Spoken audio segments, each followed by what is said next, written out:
Eagles. Eagles.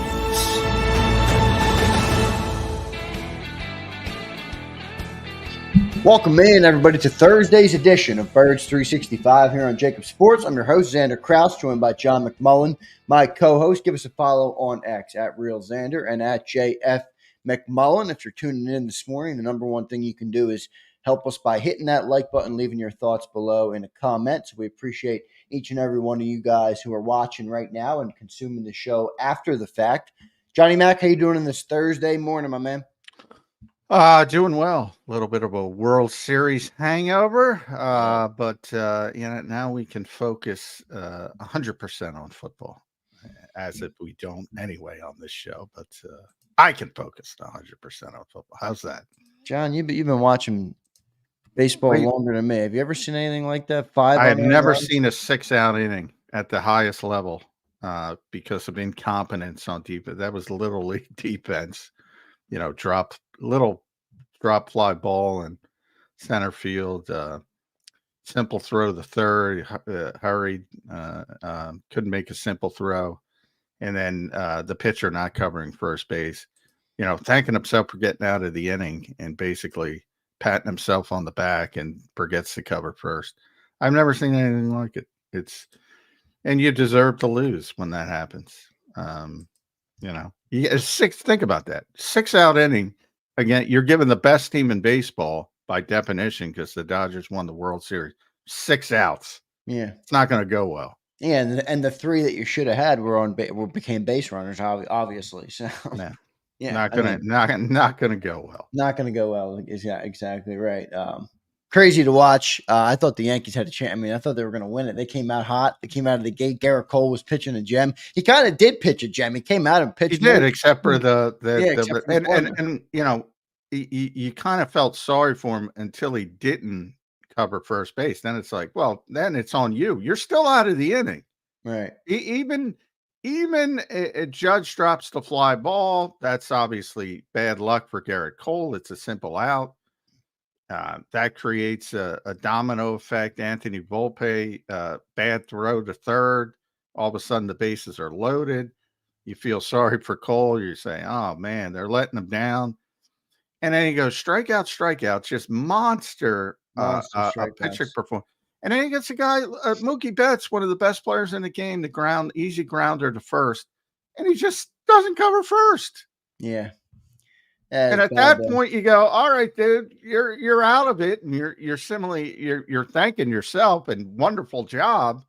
You got to finish the job. You got to cover first. Rizzo wasn't even near, and Mookie Betts can move, so that was all on the pitcher. That's like you can go watch. Mike Gill's a youth baseball coach. We can talk about it with him, but you can go watch 13, 14-year-olds, and you won't see that incompetence in the field. Yeah. Tough to watch last night. Dodgers win the World Series. For the Dodgers fans out there, congrats on the World Series win, and congrats to the team. They did a nice job. But man, John, I hate LA teams. I'm sorry. I fucking hate LA teams. Johnny Mac, let's get into some Eagles football here on Birds 365. Yesterday, you were down at the NovaCare Complex. Spoke with Jalen Hurts. You watched a little bit of practice for whatever availability they gave you. What were your takeaways from what you saw yesterday down there, John, at the NovaCare? We're just a couple days away here now from the Week 9, or a few days away from the Week 9 game versus the Jaguars, the Kelly Green game, John. Yeah, I think I've said it pretty clearly. I don't think there's any way the Eagles can lose to the Jaguars, but I get the feeling that's the feeling in the building. It seems like such a laid back week. I don't know. That's the feeling I get, and hopefully it'll gear up because again, it is the NFL, and yeah, Jacksonville has some good teams. I know Jalen specifically stayed around. Jalen was very chatty yesterday. Yeah, he was. Chatty Cathy, Jalen Hurts, which is rare. So that's always fun to see when he is. But he been stuck around because we didn't ask about the Jags because there's so much stuff we were asking about because it came out that Saquon and Jalen golfed with Barack Obama. So that was a big talking point. And then Jalen admitted he's not allowed to golf because it's in his contract, which is weird. Of all the things, Yeah. like you can get hurt doing anything. You can certainly get hurt playing golf. But I mean, he took up tennis. I would think even tennis is, right, if you're doing the odds. Again, you can tennis definitely probably higher rate of injury. Yeah, I mean, you now I get it from the oblique standpoint, and when you're swinging in golf, and there's a lot of that's where you can get some issues. So I get it from the quarterback standpoint there. But yeah, I mean, he's a 25-year-old guy. He's not Jeffrey Lurie, Yeah, maybe you twins your back. He's 25. I just find that amazing that's where they drew the line. All right, Jalen, no golf. And meanwhile, Saquon's out there hitting them. What? I don't get it. I just don't get it. No, it is funny. Not that it's a big thing. I just don't get it. I don't even get it remotely. But so that was interesting and went off on a tangent there. And then he stuck around to talk about the Jags defense. It was like, 14 questions in or whatever. And he's like, oh, we got one more question. He was asking himself about the Jags defense. That's become this theme. If you guys don't ask him about the defense, you want Well, yeah, he gets. And then he doesn't. And he says the exact same thing every day. Yeah, not give too much about the defense. Great edge rushers, great front seven. They do have good edge rushers. They do. They got nice edge rushers. Yeah. Very sticky in coverage, the similar stuff he says every week. But yeah, it was kind of funny that he stuck around to talk about the Jags defense. But yeah, I mean, they're a hurt team. A lot of injury issues. Not very good even when they're healthy. Again, they traded their left tackle. It doesn't look good for them this week. And sometimes human nature takes over. And as I said, I don't think there's any way that the Jags are beating the Eagles. I don't even got to hold my prediction. I don't think there's any way. But I think there might be some time to get going, so to speak, because of the human nature aspect of seeing this type of foe limping in, so to speak. Yeah, I mean, the only hope that the Jaguars have could be hoping to recreate the past. I think 2 years ago they started 2-6 and they made the playoffs. So maybe they. Yeah, I don't think that's happening. The team signaled otherwise when they traded their left tackle. Yeah. Plus they, Christian Kirk gets hurt. I mean, yeah, I don't. I mean, Ezra Cleveland didn't practice. He's one of their starting guards. Christian Kirk's got a broken collarbone, so he's out. Their other starting guard, Brandon Sheriff, didn't practice. I mean, they're a mess. I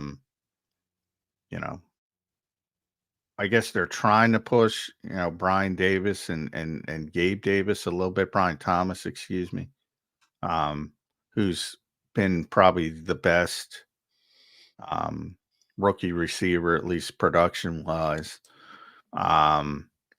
And he was limited and Gabe Davis was limited, but from all indications, I mean, if Brian Thomas is out there, he's not going to be 100%. So, and the Eagles, Jalen Carter back on the injury list with that shoulder, but I think they're managing him. Same thing with Landon Dickerson. I think they're managing him through the week.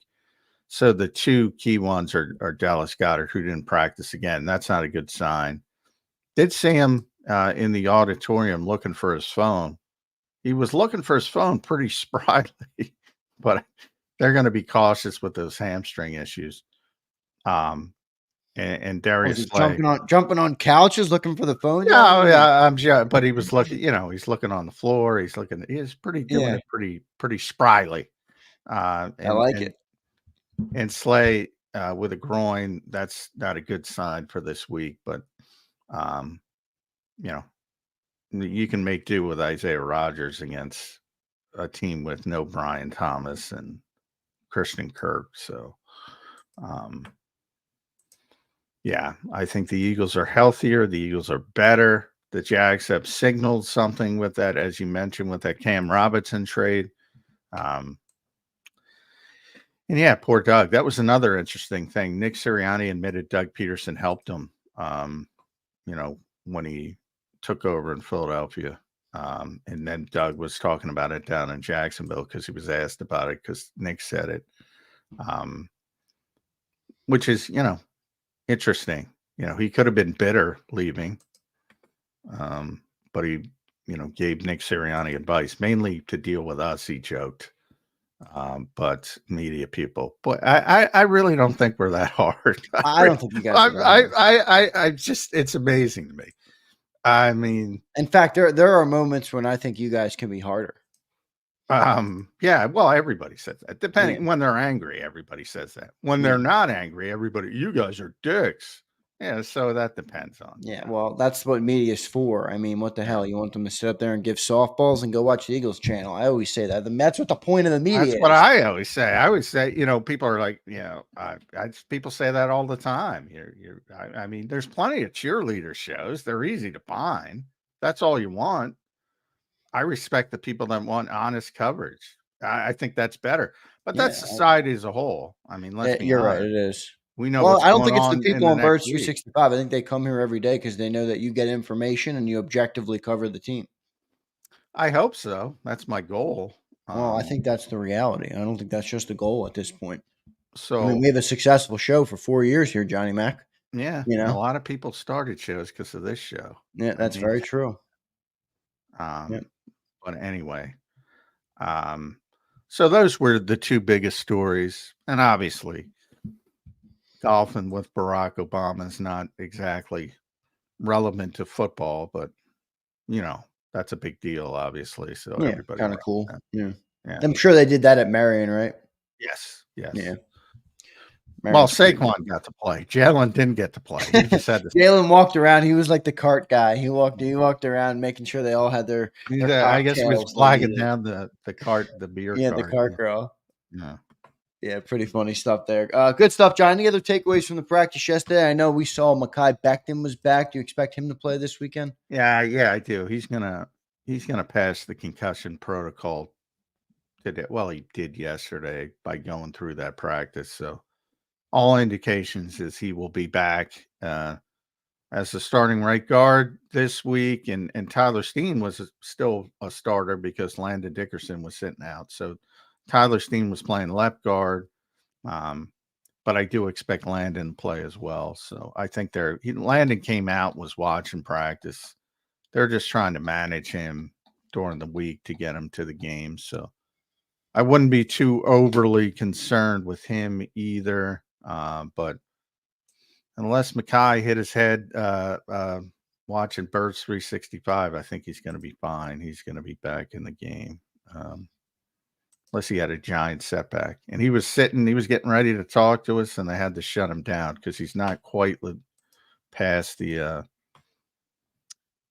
he was not officially out of the concussion protocol. And league rule says he can't talk to us if you're in the concussion protocol. Players, not coaches, Nick. Players. Interesting stuff there. John, you expect this to be a big air raid this weekend. I mean, the Jags don't have the greatest secondary. They got good front very seven. Sticky in coverage, I'm told by the quarterback. What's that? Very sticky in coverage. Not really. The numbers don't pan that out. They're not a very good passing defense right now. They don't do anything well. They don't. I mean, it's been a really bad season for them.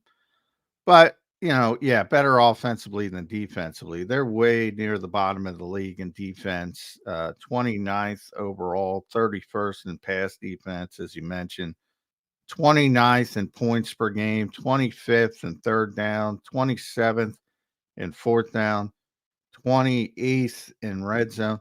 They're consistently bad, no matter what the situation is. So, in theory, but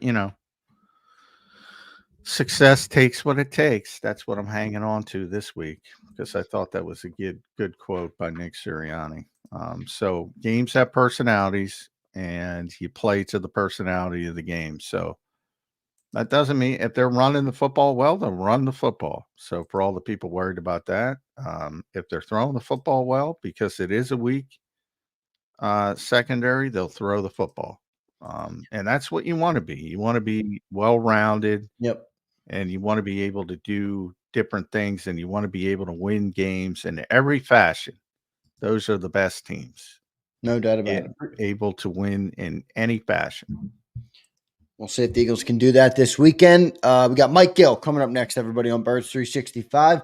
Mike had a little switch around yesterday, so we got Mike here on this Thursday morning. Looking forward to talking to Mike. I know it's one of our viewers' favorite segments with Gill, so we'll get to Mike Gill coming up next. Before we get there, let me tell you about the great people at BetUS, everybody. I put the promo code on the screen there, and you can see it. It's YouTube 150, and that promo code gives you a 150% sign-up bonus on that very first deposit, and then you get 125% on your second and third deposits, all up to $2,000. So deposit less and bet with more at BetUS. Go to betus.com.pa.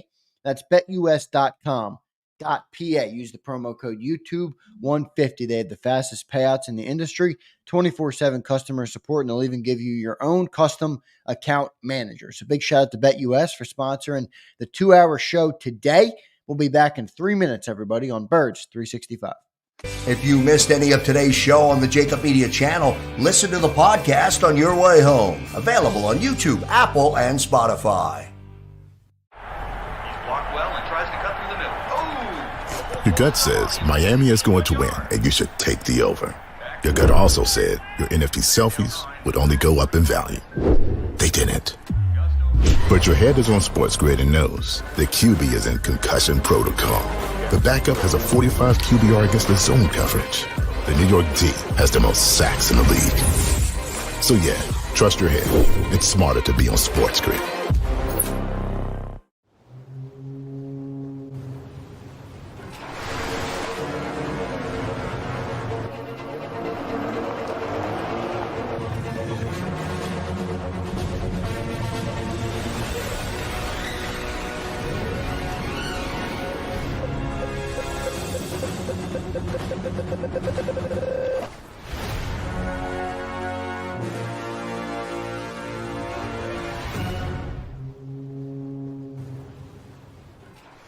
Score and save in southeastern PA and Delaware with Colony Pools this football season, and let the experts close your pool with a custom Merlin safety cover in green for the birds. And if you join our Winter Watch team, we'll give you another 20% off, and Colony Pools will handle it all. Keep your tiles on your pool, not in your pool. Fly with Colony right now, Birds fans. Visit flywithcolony.com. Hi everybody, my name's Jason Lombardi. I'm an inspector at DryTech. At DryTech we offer 3 major services, the first one being basement waterproofing. The second service we offer is foundation and structural repairs. And then the third service that we offer is mold remediation. If you feel you are having a waterproofing issue, give DryTech a call or check us out online.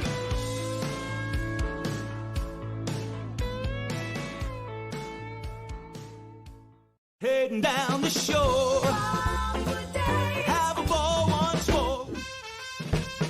Here, imaginations run wild and time stands still. Because here, you can find the best of the Jersey Shore, all on one 5-mile island. So leave the old you behind and get lost in the woods.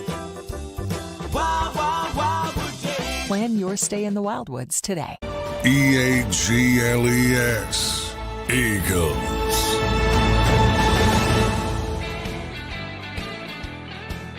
Welcome back in, everybody, to Birds 365, a Thursday edition here on the last day of October. Happy Halloween for anybody that celebrates that. Joined now by Mike Gill from 97.3 ESPN down the shore. Give Mike a follow at Mike Gill Show. Mike, how you doing on this Thursday morning, man? I'm doing all right. Sorry about yesterday, guys. Luckily, you guys reminded me that I had a doctor's appointment. Nice. Hope everything went well. That's it was just it was one of those where you sit down, and the guy's like, "What are you actually here for?" I said, "Because my girlfriend made me." Yeah, I've been there. Well, wife, but same thing. Yeah. Thank God we have them. Otherwise, we never go to the doctor. Yeah, all good. Ready to go.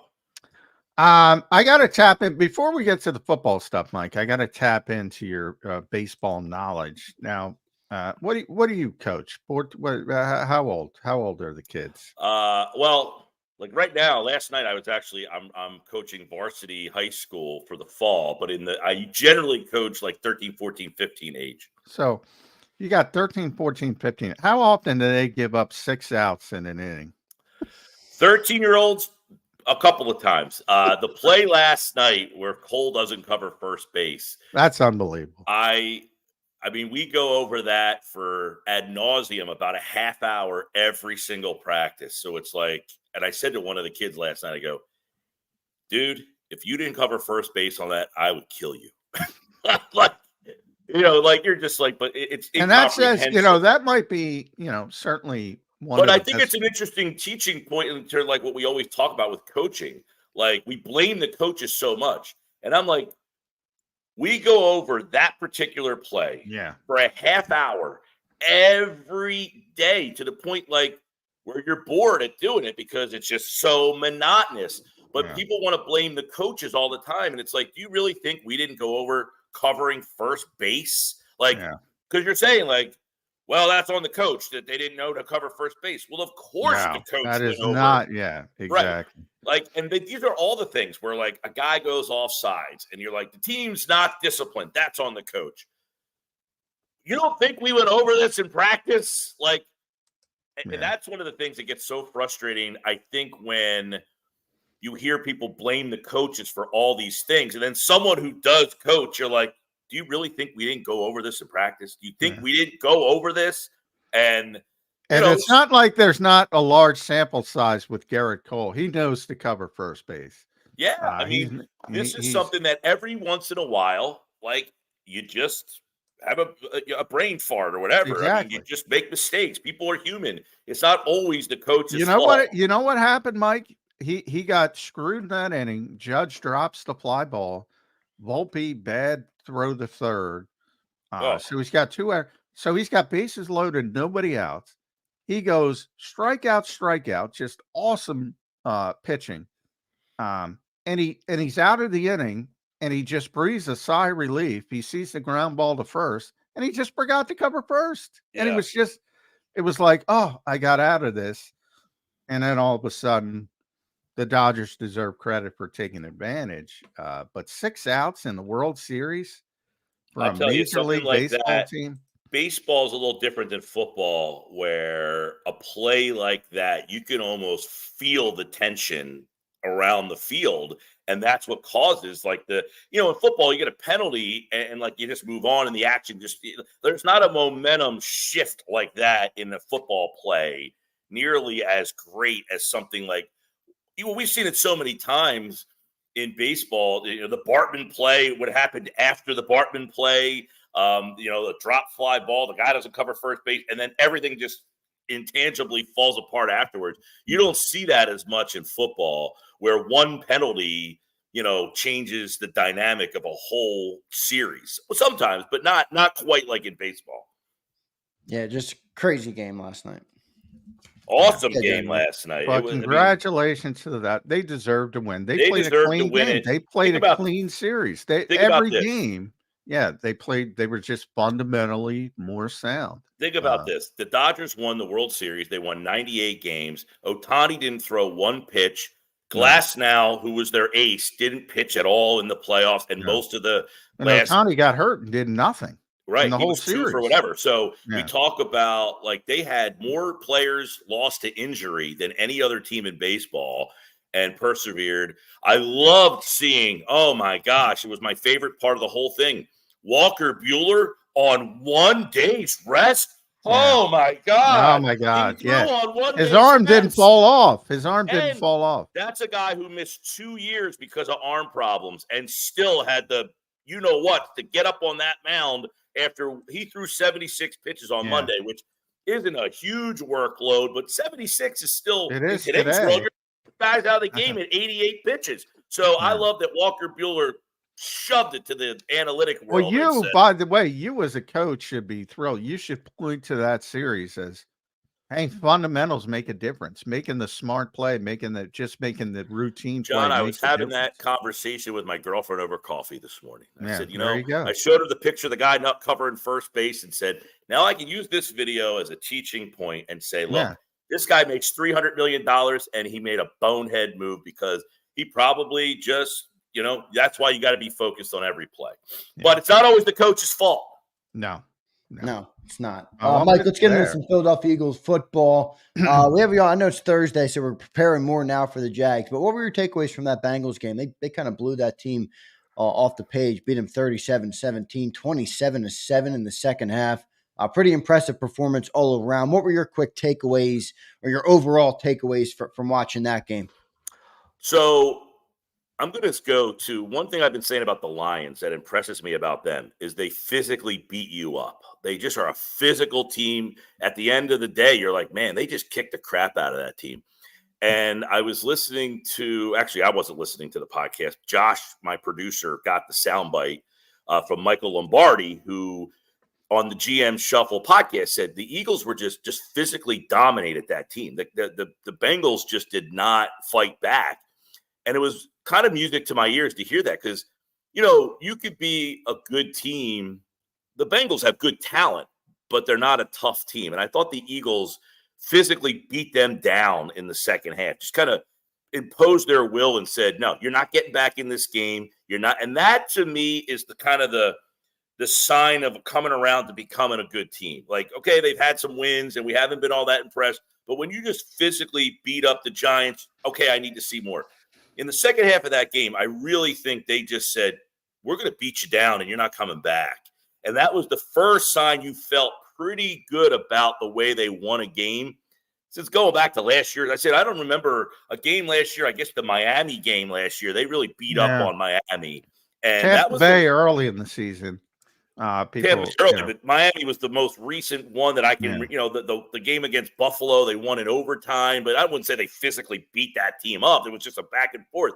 That was what I took is this team gaining that swagger, that toughness of you might hang with us for a half, but in the end, we're going to impose and just wear you down, and you're not going to be able to keep up with us. Impose. That was Jalen's word. And I think everybody took that baton in one direction.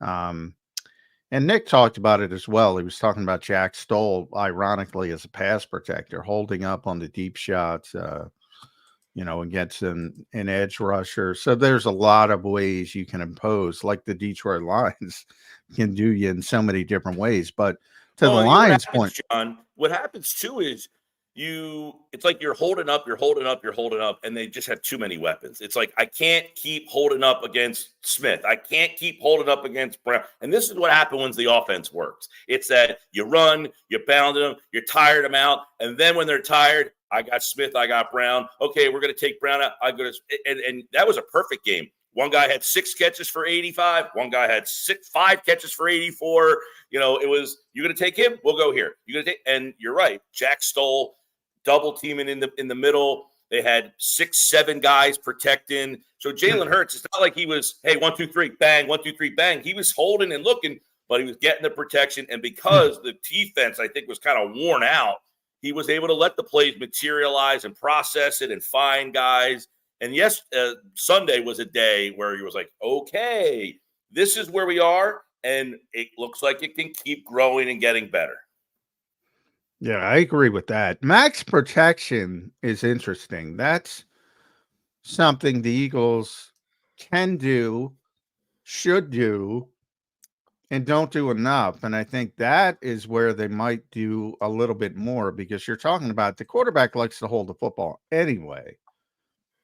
The A.J. Brown and Devontae Smith are going to get open anyway.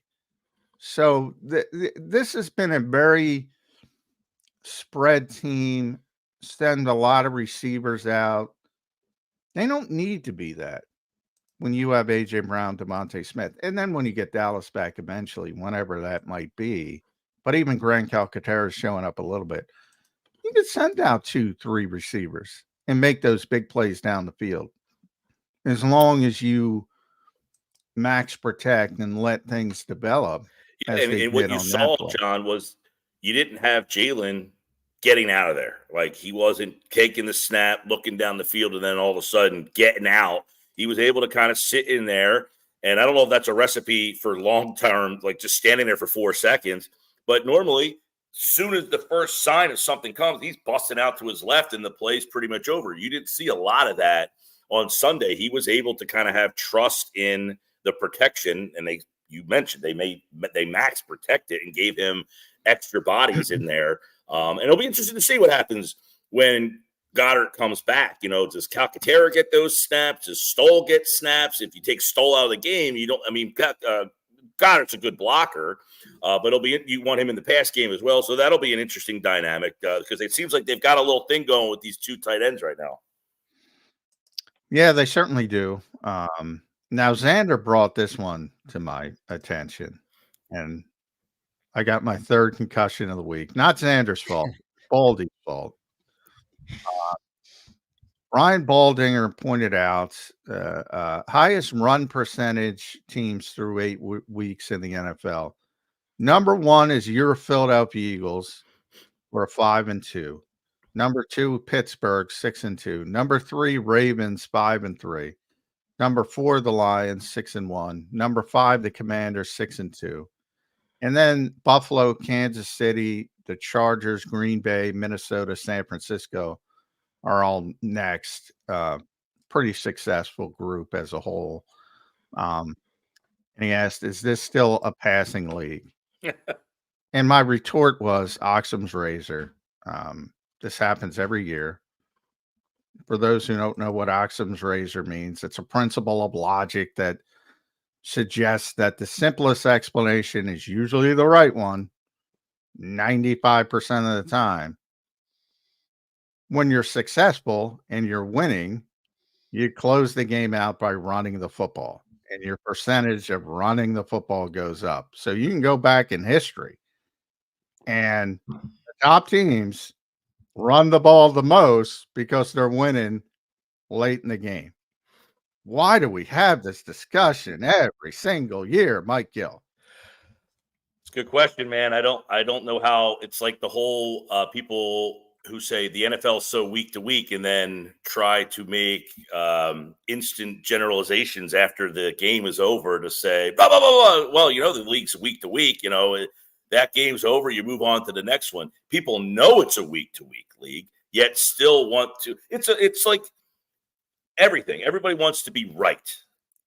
You want to be told you were right and he was wrong. There's no it's a good opinion, but I don't agree with you. The running thing is, it's a good opinion and I don't agree with you. You're not right or wrong. The team, though, that has the lead, if they're a good team, they're going to try to run the ball to keep the clock moving. So the percentage of runs is going to go up. It's how did you get the lead, right? What was the breakdown to get you out in front? And then late in the game, when you have that lead, like the Eagles did last week, they don't need to throw the ball. They're up 20 points, so they're running the ball to keep the clock moving. So when people don't say, why did you stop the clock? Well, we kept running the ball. That's why our percentage goes up.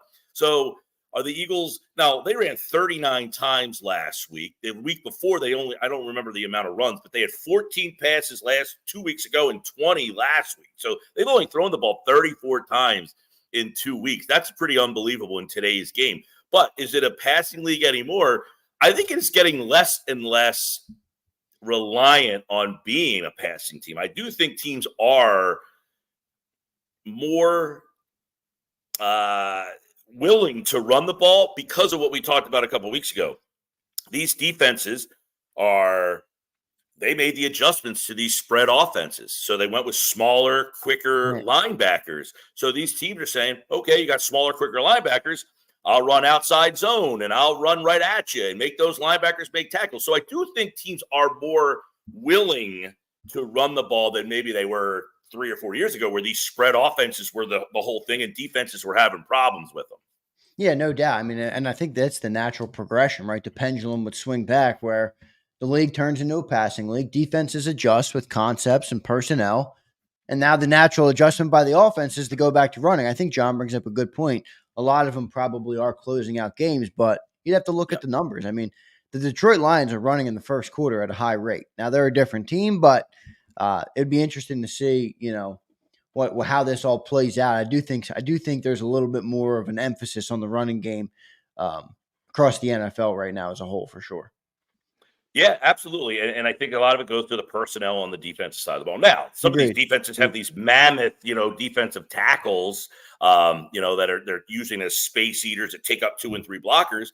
But if the linebacker is a smaller guy, you're seeing teams bring fullbacks back now. That's something that, my God, you thought that was an extinct position. Now you're seeing Eagles fullbacks. did that, Yeah. Eagles did that. As you said, it's a little bit of the pendulum maybe swinging back. But listen, I think the passing game is still obviously a huge part of look what the Eagles invested in their wide receivers. Look who's getting traded all over the league right now. Wide receivers are moving all over the place. So it's an interesting time of where offense is in the league, but you're running the ball with the lead. You're running the ball with the lead. Yeah. And I think to a certain, I know it is, to me, I define it like this, the league back in the, obviously 70s, into the 80s, probably before the 49ers, that group is where it shifted a little bit. Was always, run the football, play good defense. That's going to beat good offense. Now it's good offense beats good defense. If you're playing well on offense, you're going to beat the best defense. That to me is how the game has shifted. And a lot of that comes down to just the changes, the rule changes that have made it more difficult for defense. So many advantages for the offense. But when you're playing at a high level offensively, the team I always go to explain this, because I think, and they are the most high flying, most explosive offensive team, I think, in NFL history, remains the greatest show on turf, Rams. And I think everybody thinks Kurt Warner throwing the football, Isaac Bruce, Torrey Holt, as well they should, because that's where the crux was. But they also had Marshall Faulk. And the 3 big years were 1999, 2000, and 2001. And in 99, Marshall Faulk had 1,381 yards rushing. In 2000, he had 1,359 with 18 touchdowns on top of it, running the football. In 2001, he had 1,382 and 12 touchdowns. Like, good teams do everything well. And they can beat you in every single way. Yeah. I think one of the things, too, John, is, when the running game was in vogue, the running back was the star of the league. You knew who they were. Everybody had a running back. You knew who and there was one running back. There wasn't this. Now, the wide receivers are the stars. And the running backs are just a guy you find on the street, and it's like, well, we don't need to pay these guys. So I think that has something to do with it, that the running back position are full of guys that you never heard of before, and guys that you never heard of before, they're coming in and having success, right? So it's like whoever the star is, that position and that portion of the game is going to be glorified more. I think we can all name probably more wide receivers. Go back to fantasy football, the running back would be the guy drafted right away. Now you can't find a running back. You're taking all these receivers because that's who's the stars of this league right now, are the wide receivers. How many running backs? Barkley, McCaffrey, who's hurt. How many other running backs can you just rattle off and be like, that's the star of the team? It's just not like that anymore. Yeah. Derrick Henry, maybe Josh Jacobs. It's nice when you have a running back. I'll tell you that. It is very nice when you have an effective running back. Do you think this turns now that the running back position is going to be drafted higher, paid again, or not really? No. Not really. It's not going to change. Because that has more to do with the shelf life and the financial aspect has more to do with that. And there's still only so many difference makers. I mean, yeah. So, you'll have a couple outliers, as you mentioned. The 3 biggest would be McCaffrey, Barkley, and Henry, and then everybody else. I'm a big Aaron Jones guy. I say all the time. And he's having one of the best years of any running back. And as far as, his impact on both the running and passing game, it's off the charts. He's a great pass catcher. But he's been banged up a lot. He's 30 now. So people look at that, and Green Bay says, let's go get Josh Jacobs. I think they're a worse team that they don't have him, because Josh Jacobs doesn't, not that he's a bad running back. He doesn't offer the same thing that Aaron did in the passing game.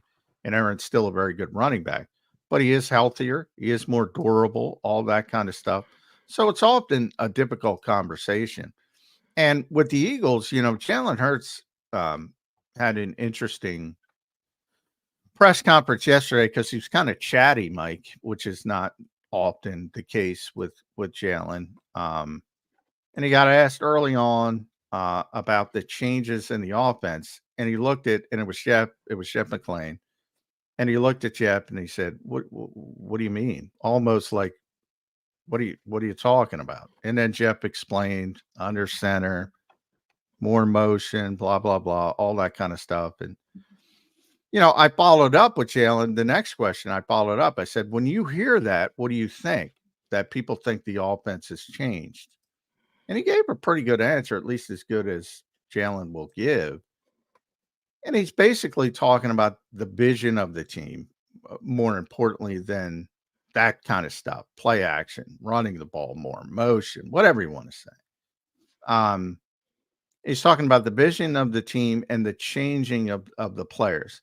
Now, most of the players haven't changed. The big change is Saquon from the offensive perspective, which has been a home run. But I do think there's a little bit of trying to figure out how to fit him in and trying to mix it with everybody else, if that makes sense. And Cam Jurgens as well. I would throw Cam in there as well, replacing Jason Kelce. But that's not as high profile because it's an offensive lineman. But he kept just talking about the different things. And Kellen Moore's the play caller is a part of it as well.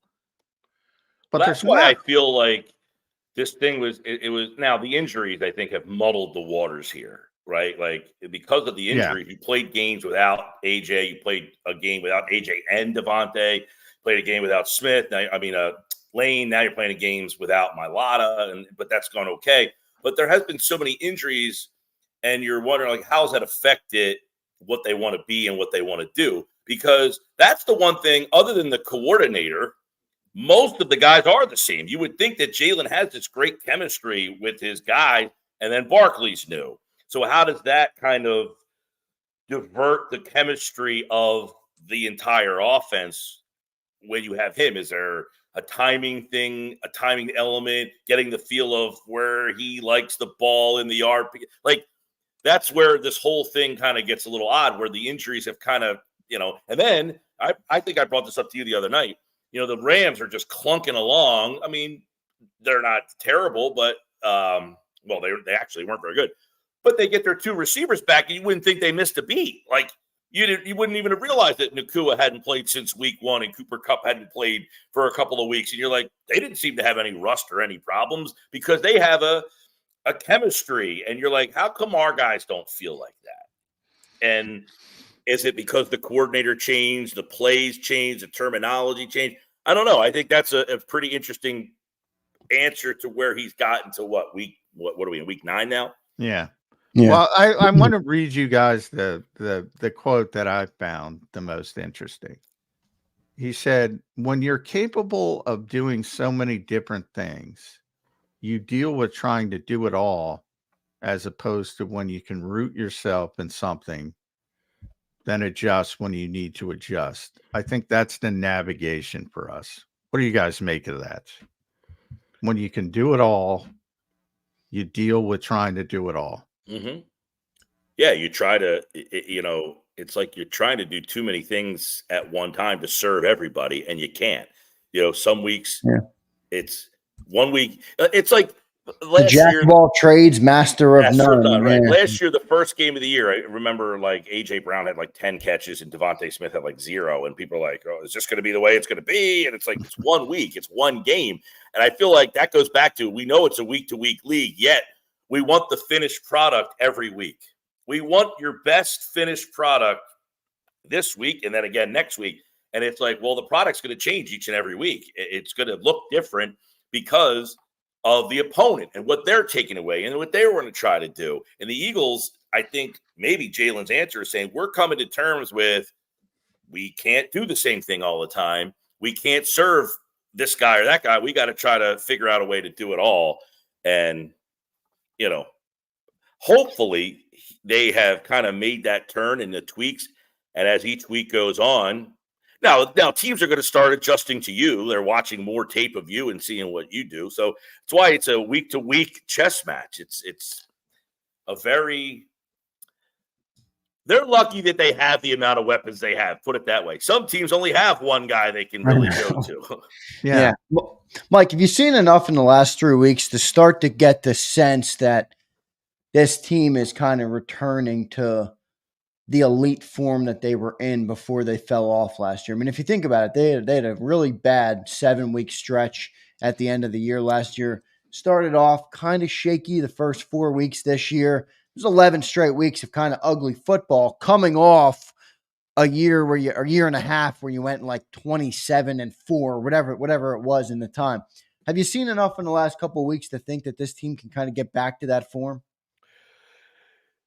Yeah, I mean, it's funny because we were talking yesterday about if Saquon catches that ball, you're 6-1, and Right. It's like, does this team feel like they're a 6-1 team? What would the narrative be if they were 6-1, or would people still feel that 10-1 and then the burn? And I feel like they're past the burn part of it. You know, I feel like they kind of got out of that, you know, dysfunction defensively last year. I mean, they were just chunk plays all over the place. The offense was so bad. I do feel that they've turned the corner. And, you know, we're talking about, are they a top 5 team in the league? I'll tell you the Lions and Chiefs. And then after that, you could just throw anybody at number 3. And I think they're in that conversation. You know, we got to remember the Eagles don't exist in a vacuum. There's other teams around them that have their own warts and their own problems. And many of them do, to where, yeah, you've got problems. And every week you're trying to work them out to you get to the end goal. So I think they're right there with team 3, 4, 5, 6, 7, 8, 9, 10. That's the thing. Team 12 thinks they're right there with team 3. You know, team 10 thinks they're right there with team 3. And quite frankly, without Patrick Mahomes, I don't even know that you think that team 2 is all that far off of everybody else. Now, they do have Patrick Mahomes, but even he has made a lot. He's thrown more interceptions than touchdowns this year. They have a really, really good defense. It's kind of one of the reasons why they're 7-0. And by the way, they might not lose a game on their schedule the rest of the way. Their schedule is a cakewalk. So at the end of the year, of course, they're going to be like 14-2. So the perception of them, but I don't know that there's a huge drop-off from team 2 to team 14 in this league right now. The Eagles are one of them. I'm with you. I got one team in tier 1, Mike, and it's Detroit. Yeah. And by the way, you know, they're not incapable of having a bad game. They've already lost one game. They don't have Aiden Hutchinson. Jared Goff is having a tremendous year, but if somebody mentioned that he's played every single game indoors this year. Yeah, if something goes wrong and you have to throw the ball 35, 40 times, is Jared Goff capable of having a bad game? Yeah. So even that team, which looks really unbeatable at this stage, I would say, compared to everybody else, as you mentioned, you know, they're playing Green Bay this week. I don't even know if Jordan Love's going to play, but it wouldn't shock me if Green Bay beat Detroit. Yeah, this feels like a couple of years ago when Philadelphia was really good and ended up going to the Super Bowl, and it was, well, they haven't played anybody. Well, there's nobody to play. There's just nobody to play. There's not a team that you could beat that the fans are going to be left impressed that you just beat that team and they're good. Like, I think if you beat Baltimore in a couple of weeks, okay, I think people would be impressed by that. We'll see where Pittsburgh is when the Eagles play Pittsburgh. Washington, are we buying into Washington? Doesn't really have a quality win, but I think that they seem to be a competent team. They got a Hail Mary win too, Yeah, so. but that goes back to it. There's not a really whole lot of teams that are good, great teams. You just got a lot of good teams with flaws. So that's going to have everybody saying, well, they haven't beat anybody. Well, they haven't beat anybody. There's nobody to beat. Unless you play Detroit every week and start winning against them, you're going to say, well, they haven't beat anybody yet. The Eagles beat Green Bay, who's 6-2. And I keep asking, okay, I'll throw out the names to you guys. Are the Eagles better than this team? And if I get to Green Bay and people are like, they beat them on a neutral field. What else can you ask of them to do? And they're probably one of the teams right now that are in play to say that might be the I'm third in that best group. I would say Green Bay's a I'm little not bit saying better you're wrong. I'm just saying. No, I hear probably, you. They beat them. That's so probably the capable. third best. They might be in play for the third best team in the league right now. They're one of the teams that would be that third team. And Philadelphia went on a neutral. It's not like we beat you in Philly. We went to Brazil and beat you. What else can we do to win you over? It's probably what they're saying. Yeah. Well, yeah. Well, yeah. The Eagles are certainly, it's a parity-driven league. Yeah. We'll put it this way: at the end of December, as you head into those last couple of weeks where you're battling for division and seeding. If you would have beaten Baltimore and Pittsburgh on your way, Washington, and you play Washington on this Thursday night. Washington's schedule, by the way, they're going to win minimally 11 games, you would think. If they're for real, they should win at least 5 more Yeah, I games. mean, that's the part of the schedule you got coming up after this game. And I think we all expect them to beat Jacksonville. Then you have at Dallas, who's not playing well, so that's not as daunting as it usually is. Then you have the Commanders on the short week here, and then at the Rams, at Baltimore, back-to-back. That's when I think you'll really know if the Eagles are a significant contender. Not that those teams are great, but if you don't play well, they're probably going to beat you. Most of those teams.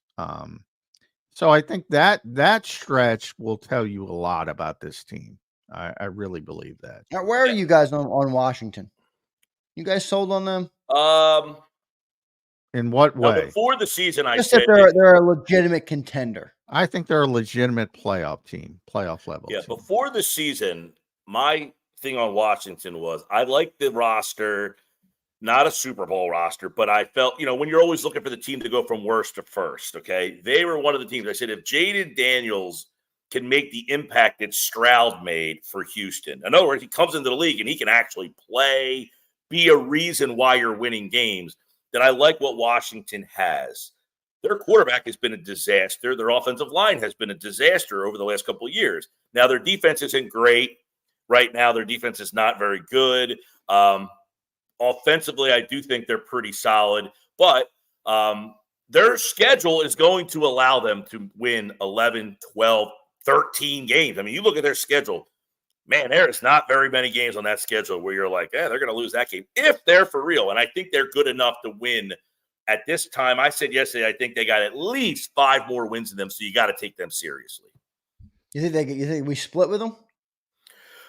I gave a split with them. Yep, they do play Dallas twice. Are they better than Dallas definitively, where they're going to beat them both times? I know we all laugh at Dallas, but it's still a division game. Dallas, listen, they're having their problems. Where is Micah going to be back? I would say they have their problems, but they have a lot of injury guys coming back. I can't remember off the top of my head, but if you look at Washington's schedule, you go tell me how many games on that schedule stand out as, they might have trouble in this game. Not many.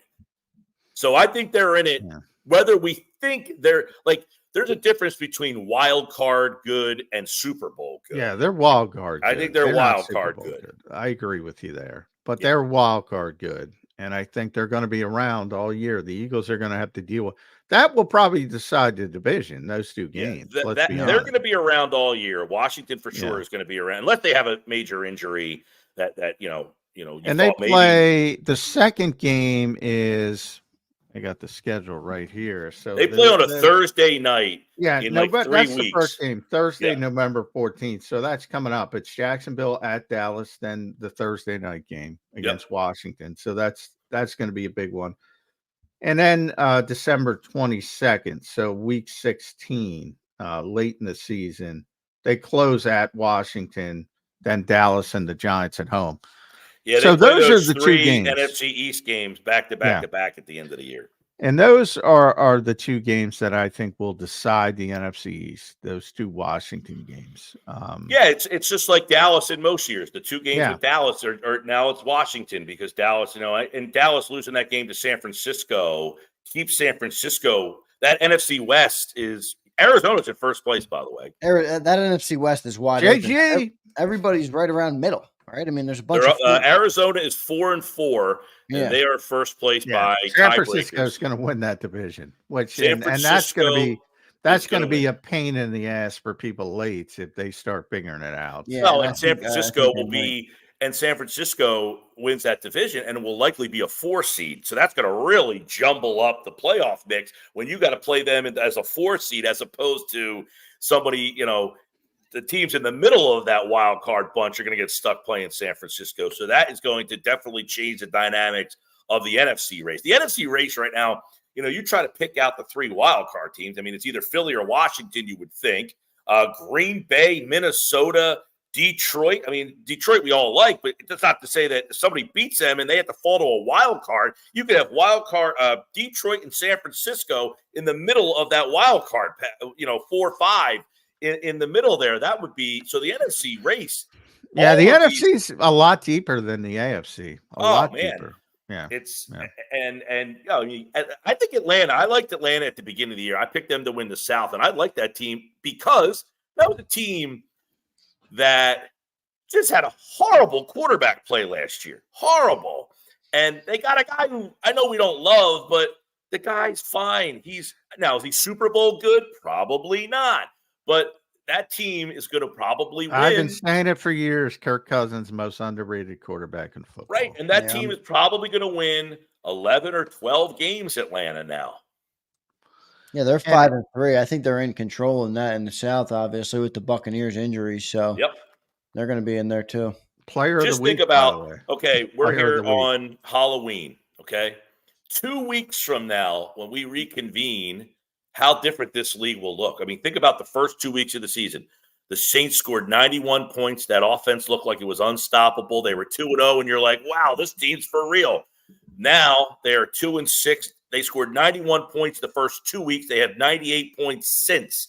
2 weeks from now, how different is this league going to look? It's kind of crazy to think about how just 2 weeks, 2 games changes so much for people. Philadelphia going into New Orleans, everybody was like, uh-oh. They're scoring 45 points a game. They're running the football all over the place, and they're completely off the rails. Now, part of that, a lot of that has to do with the quarterback getting hurt, but they lost both their receivers. It didn't help.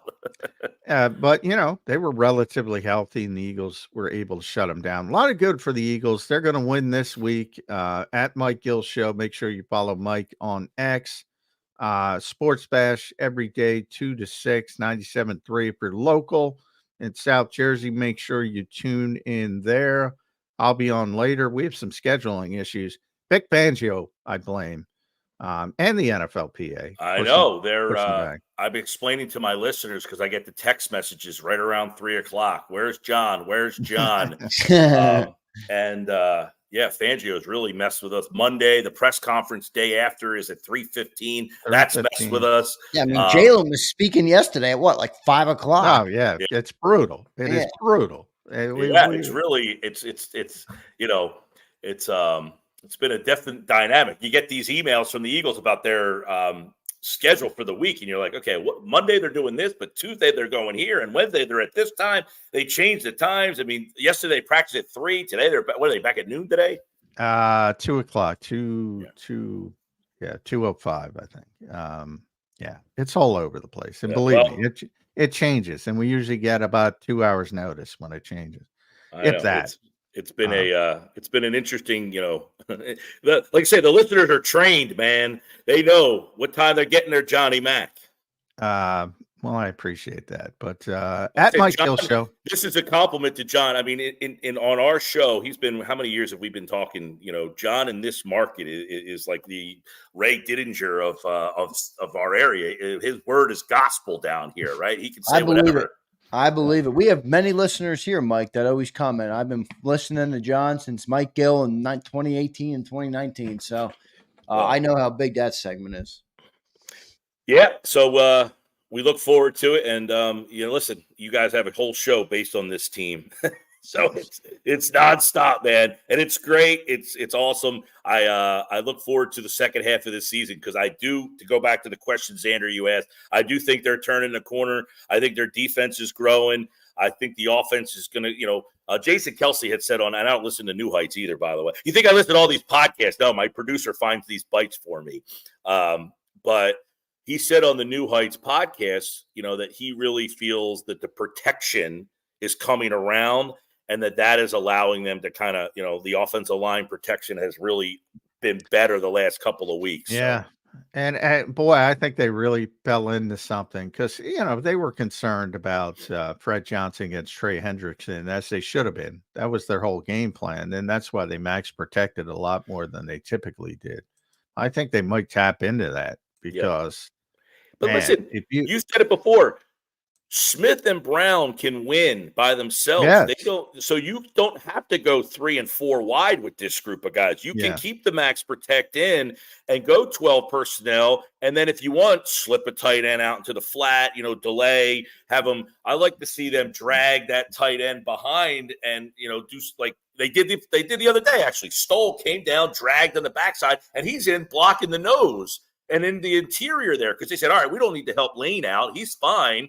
They bring Stoll behind the line of scrimmage and have him help in the middle of the pocket. So they're doing some more creative things with the tight end in the pass protection.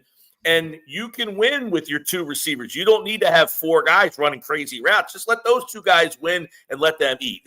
That might be what Jalen's talking about. Like, hey, we have less. And less is more for us because our more is way better than what most people's more is. Yeah. And I think it plays into Jalen Hurts' natural abilities, and he likes to hold on to the football and, try to extend plays and things like that. So, if you're not concerned with getting the football out quickly, you might as well max protect. I think they may have lucked on to something with that, and we'll see if it continued. Now, when Jordan comes back, though, it's a luxury to not have to help your tackles. So it's a give and take. They don't have to help their tackles with Jordan Mailata and Lane Johnson. Well, and by the way, they left Fred one-on-one a lot in that game. Well, yeah, but typically they leave, everybody. They leave Jordan and Lane alone. I've talked about them with a lot. They think it's the biggest luxury they have. They never have to worry about their tackles. They did way more. Yeah, sometimes you got to leave them alone, but they Fred did a tremendous job, but they helped a lot more than they typically do. And I think it works, that max protection, because AJ and Devontae are going to get open. Yeah, they don't need all the nonsense, all the other stuff. They're going to get open. Agree. Mike Gill, thanks for joining today, man. Great stuff, as always, from Mike. Listening to him at 97.3 ESPN down the shore. Follow him on Twitter at Mike Gill Show. Mike, thanks for joining today, man. We'll talk to you again next week. See ya. Thanks, Mike. Good stuff from Mike Gill there on Birds 365. Always good to talk to Mike, Johnny Mac. Love when he joins the show. And you guys do have quite the popular segment, John. I will say that because I get comments all the time that people have been listening to you since then, and they seek you out here on JAKIB Sports. So, we were number 1 in the market for 4 straight years. The number 1 rated segment, not only on the show, on the entire South Jersey market. So I was always appreciative of that for the listeners down there. So And yeah, I mean, can't say enough. I love doing that show. Love Mike. Good rapport. And I appreciate all those people. Yeah, no doubt about it. You guys do a great job together for sure. So if you're tuning in to Birds 365, definitely check out John on 97.3 ESPN. They do great work together, and it's always been a good segment. So I love getting Mike on here as well. John, we'll take a commercial break here. We'll come back. We'll talk Eagles, Jags.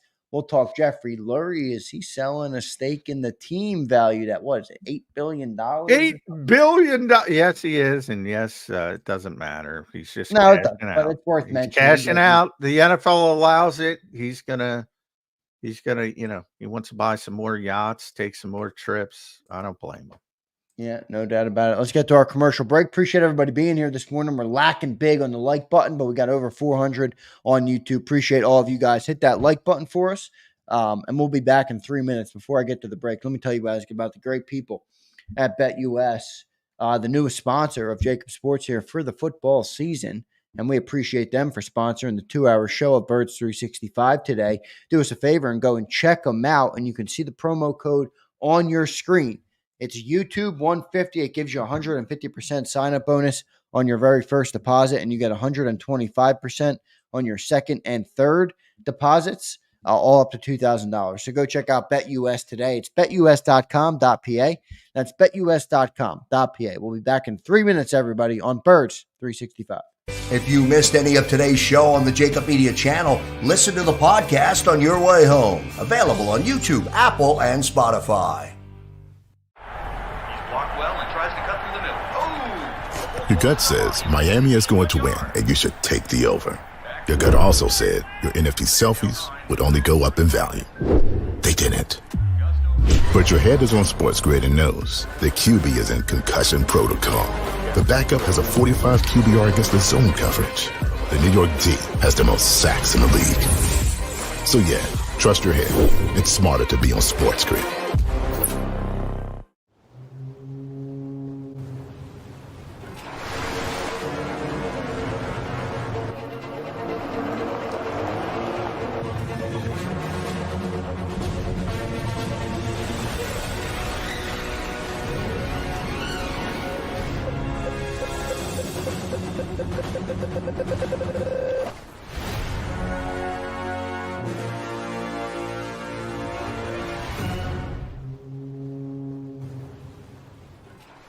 Score and save in Southeastern PA and Delaware with Colony Pools this football season, and let the experts close your pool with a custom Merlin safety cover in green for the birds. And if you join our Winter Watch team, we'll give you another 20% off, and Colony Pools will handle it all. Keep your tiles on your pool, not in your pool.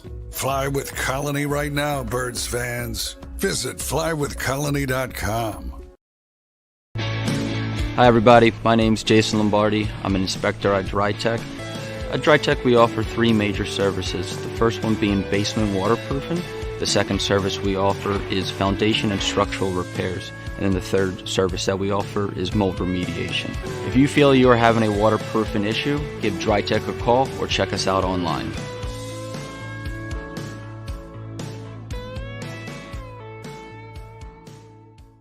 Heading down the shore.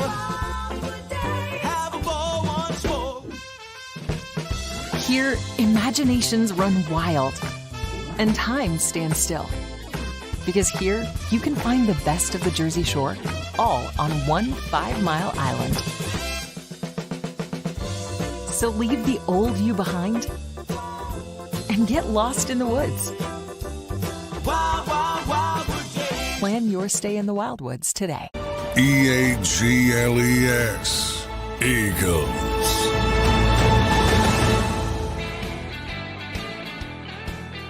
Welcome back in, everybody, to a Thursday edition of Birds 365 here on JAKIB Sports. Appreciate everybody in the chat today. I'm your host, Zander Krause. Follow me on Twitter, or X, you could call it, at Real Zander, and give Johnny Mack, my co-host, a follow at JF McMullen, as he gives you all the updates live from Eagles practice. He was down there yesterday. Always good to follow Johnny Mack's Twitter feed, so make sure you guys go over there and do that. John, let's start with the Lurie stuff. Looks like he's going to cash out a little bit, Johnny Mack, and that's a big valuation they're putting on the Philadelphia Eagles. What do you know, John? Yeah, he's been in talks to sell a stake in the team for a while now. And the NFL approved it, and they got the indicate that it used to be you couldn't do it. So the NFL changed the rules basically, where you can sell minority stakes in the team. And everybody around the league, he's not the only one, not everybody, but a significant amount of looking to get some liquidity, so to speak, on these valuations. Eagles are valued at $8 billion or more. Somewhere in that range. So 10% of that, you can imagine, would be 800 million. And that's what the Eagles not the Eagles, but Jeffrey Lurie is looking to do. Evidently, in advanced talks with Susan Kim, who are local and have a big technology business. So yeah, it's probably going to happen. And if it's not the Kim family, it'll be somebody else. But he's definitely looking to sell that stake and cash out, so to speak, a little bit. And he's not the only one. There's a bunch of owners looking to do the same thing. That now that the NFL has changed those rules and you're allowed to do it, so it makes sense because when you hear those 8 billion, that's paper. That's not liquidity. So to be able to cash in on that just makes too much sense for too many people. And yeah, so the Got some rich get super richer. chats going, John. Maybe we'll buy an estate. Yeah, you gotta have a bunch of money. It's interesting. I always I forget the exact number. I'm trying to look it up. When Jeffrey bought the team, he's trying to buy the Patriots, and he was unable to do that. And when he was trying to buy that, he dropped out when the bidding hit 150 million. Yeah, but did and he that buy was the Eagles a little for more than that right and after? that yeah, he did. 93. That was 93. He bought the Eagles in 94 from Norman Brayman, obviously. Big date in Eagles history because they went really high. Jeffrey's a really good owner compared to Norman Brayman. For 195 million. 195 million. Now, that if you want to inflation adjust, that comes out to be just over 400 million now. But 190, 10% of the team, if that 8 billion valuation holds up, is 800 million for 10% of the team. That is what's called a good investment. Yeah, calculate that return on cash value while still retaining 90% of the asset. That's pretty unbelievable, right there. The NFL is just blown up, man. I mean, I thought that was a high valuation for the Birds. I thought they were a little lower, but every year, John, it's like a couple billion is added to. Yeah, the well, it's all TV rights, by the way. If TV rights right. went away, the whole fucking thing would blow up. But, as long as those guys keep selling, that's why I always say the most important people in sports, you'll see all these from Forbes and, all the sports business journal. They'll do like 50 most powerful people in the NFL or in sports. And they'll always do like Roger Goodell and Adam Silver. And they're like, they ain't the most important people in sports are the TV executives running ESPN and Fox and CBS, etc., because they are the ones driving the value of even every sports league, but even the NFL. Yeah. The I think vast Fox is majority the of best their production. money comes from TV rights fees. Yeah, no doubt. I think Fox does the best production work. That's just me. I don't know what everybody else thinks, but I think they do the best production work. Yeah, I don't watch that much, so I don't it's really gauge that. But hey, man, and that's why they keep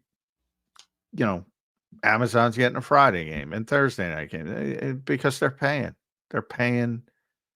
And it's the only thing as television, for those who follow the television industry, you would know that television ratings have declined massively over the past 10, 15, 20 years. Explosion of channels, cables, now streaming. So you have so many more product. It naturally cuts into, back in the day, the top shows would be 30 million viewers or more. Right. Now you could be number one on a night with 4 million viewers. And the only thing that is shown to be the only thing, literally the only thing, is NFL football. That does not suffer that attrition. Even the other sports, you have spikes for the World Series. Yeah, did you see the NBA numbers to start the year? I mean, yeah, they're terrible. They're brutal. terrible. There was like one game that was under 1 million. Regular season basketball and regular season baseball, and forget about hockey. I mean, those are awful numbers. Well, I'll tell you what. You know what the funniest part about it is, as a hockey fan? The only one that's worth your time to watch is regular season hockey. Those dudes give it all every single night. Baseball, you watch regular season in baseball, it's snooze fest. You watch regular season basketball, they're resting Joel Embiid in the first game of the year. Well, they might give it all, and I'm not saying because I know it's just a sport. The popularity. I'm not a hockey guy, but they shouldn't be giving it all because it doesn't matter. So I mean, that's the problem. It doesn't matter. I don't believe you should approach anything like that. But. Well, I'm not saying it's that fault. I'm not saying they should approach it. You can't be great at something if you don't if you approach it like that. I agree with you. What I'm trying to say is it's not the players' fault. The sports have made the regular seasons meaningless. I know. That's look at what the Sixers are doing.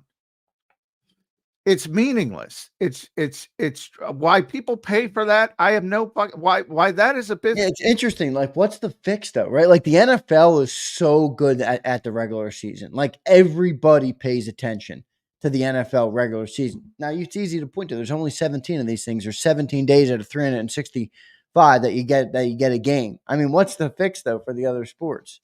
Can't just play 17 hockey games. You need in certain degrees, and I'm a traditionalist, so you say, scarcity would help. That's a big thing. But you want to play 162 in baseball. That's part of it. And for years they play 82 in basketball. I think whatever it is in hockey these days. Same in hockey, 82. And it's been that way for a long time. So I don't have a problem keeping it at that. There's certain degree, but you have to make it more valuable by lessening the playoffs, and they're never going to do it. So in other words, by lessening the playoffs, I mean lessening the teams in the playoffs. So you make it an actual accomplishment to make the playoffs. Now, they're never going to do that because, again, TV networks pay for the playoffs. They're getting these shitty they're dealing with these shitty ratings during the regular season. So they get the ratings for the playoffs, which spike and are good, not NFL level, but still good compared to the rest of the TV. So, yeah, it's a very difficult process. I mean, college, you want to talk about ratings, and wait till college basketball starts. Where do you see the ratings for college basketball games? I mean, you could put on a rerun of Seinfeld from 1995 that's going to beat that. You could put on Birds 365. But in March, when the tournament starts, everybody's locked in. And so it's almost a loss ledger at this point for the leagues and the TV industry because of the playoffs. So everything focuses. And the toothpaste is out of the tube. You can't fix it because you're never going to, in the case of pro sports, you're never going to cut down the playoff level of teams. And that's what would happen. It would become more important.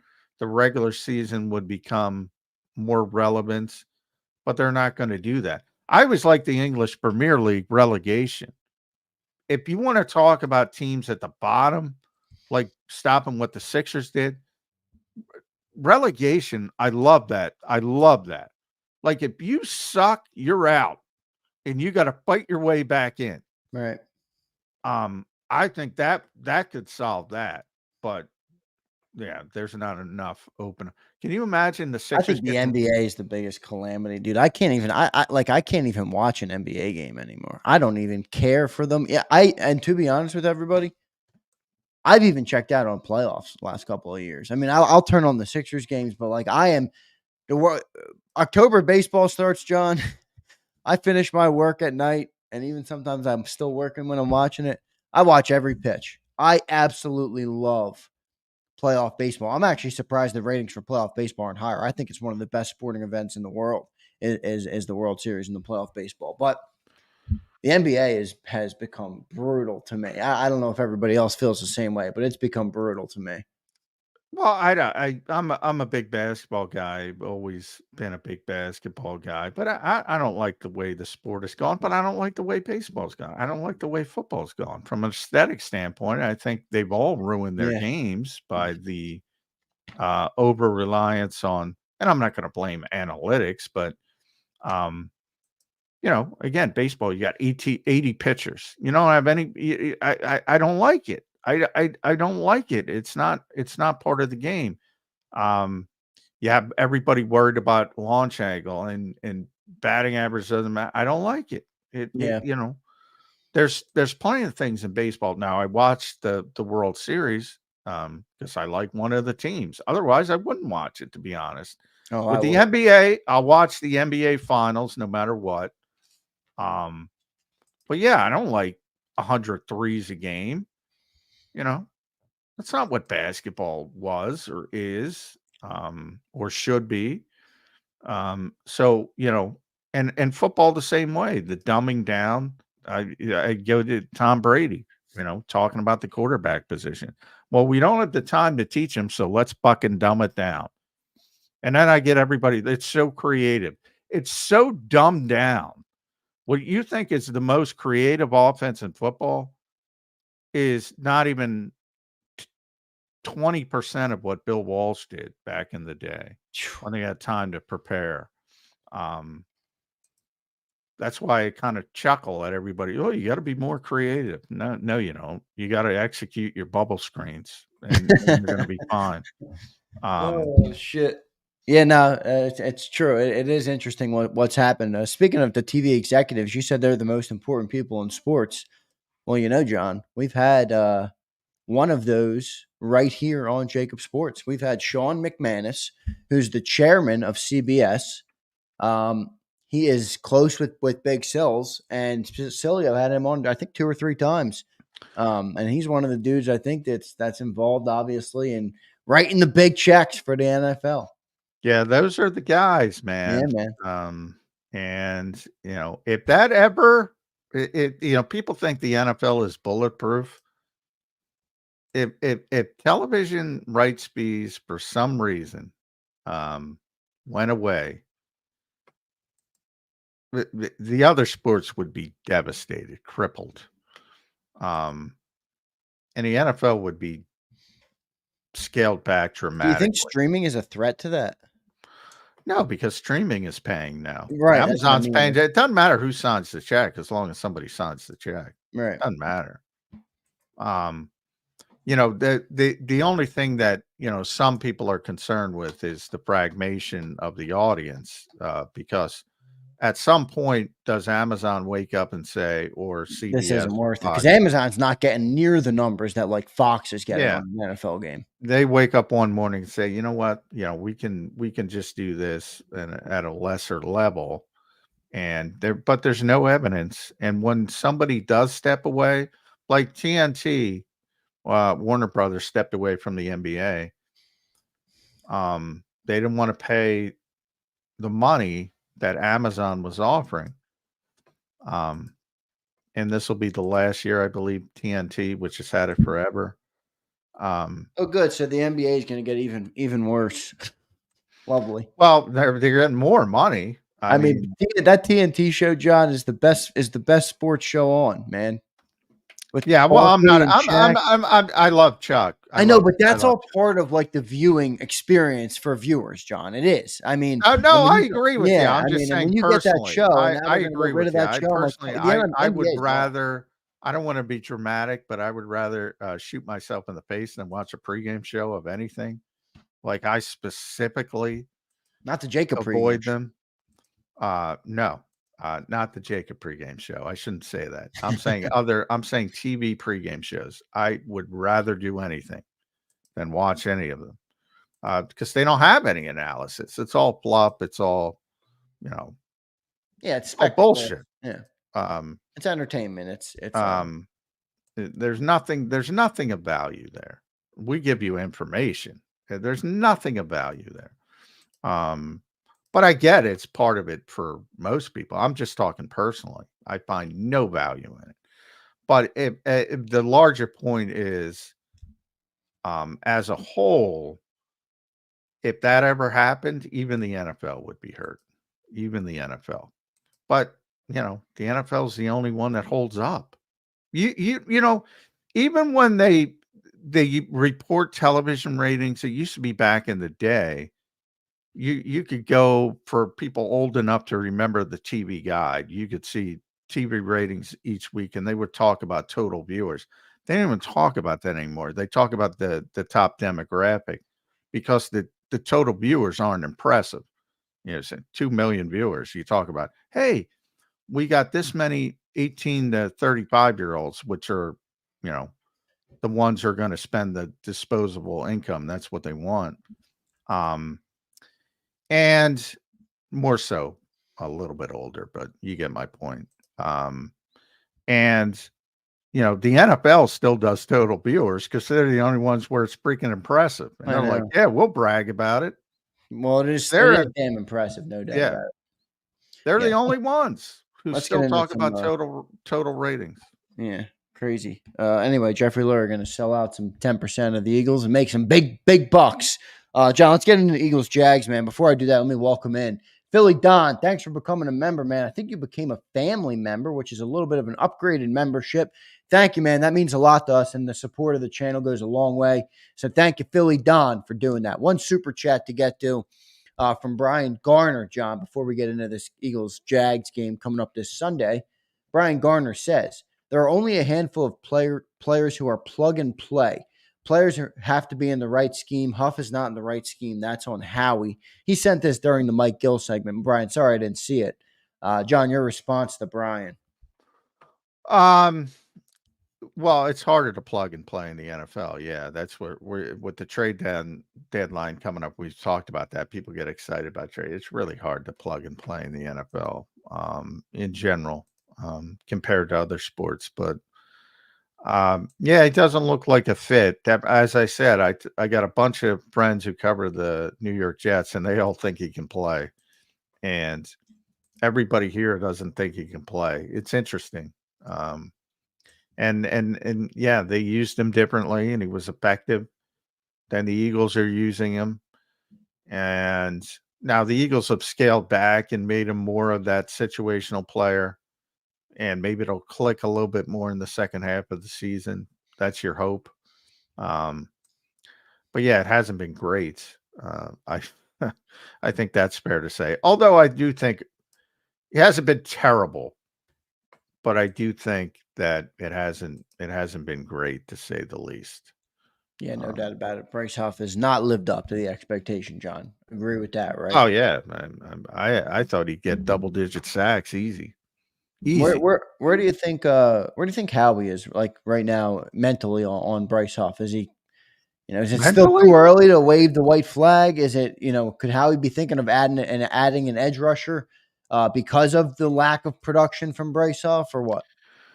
I mean, I think Howie likes to do stuff, so you never say never with He also him. likes his picks, though, John. I think he gets bored, but yeah, I don't think you can double down and say. I don't think Howie wants to give Vic an option to bench a $51 million edge rusher. Like, he's not going to bench him for Jalix Hunt, even though a lot of Eagles fans would want him to, because he wants to win games. and that's his best option. But right now we're talking about the fourth option.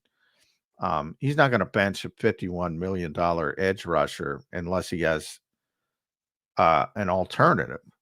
And if Howie doesn't give him an alternative, he doesn't have an alternative. So I don't think they're going to acquire an edge rusher, even though they probably should.